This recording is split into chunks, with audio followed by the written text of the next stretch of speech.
Баршаңызға сәлем достар, Түс Шыру каналына қош келдіңіздер. Келе жатқан ұлы мейрам Құрбан айт мерекесі құтты болсын. Жасайтын құрбандықтарыңызды Алла қабыл етсін. Бүгінгі Түс Шыруымыз осы тақырыпқа арналады. Түсіңізде құрбандыққа қой шалып жатсаңыз деп аталады. Каналымызға тіркеліп, видеомызды лайк басып қолдап қойыңыз. Және достарыңызбен бөлісуді ұмытпаңыз.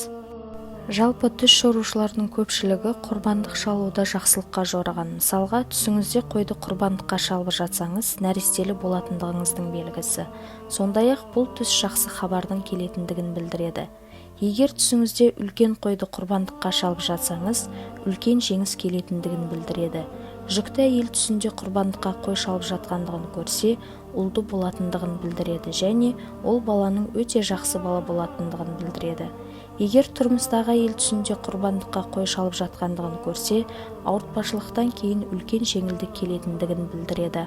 Ал егер құрбандыққа сиыр шалып жатсаңыз, рызық несібеңіздің артатындығын білдіреді. Ал егер құрбандыққа сиыр шалып жерге аққан қанын көрсеңіз, басыңыздағы қайғыдан айырылатындығыңызды білдіреді. Бойдақ адам түсінде сиырды құрбандыққа шалып жатқандығын көрсе, тұрмыс құратындығын білдіреді. Ал жүкті әйел құрбандыққа сиыр шалып жатса, жеңіл босанатындығын білдіреді. Достар, егер осы видеомыз сіздерге ұнаған болса, лайк басып қолдауды ұмытпаңыз. Сондай-ақ каналға тіркеліп қоңырауды басып қойыңыздар. Сау болыңыздар.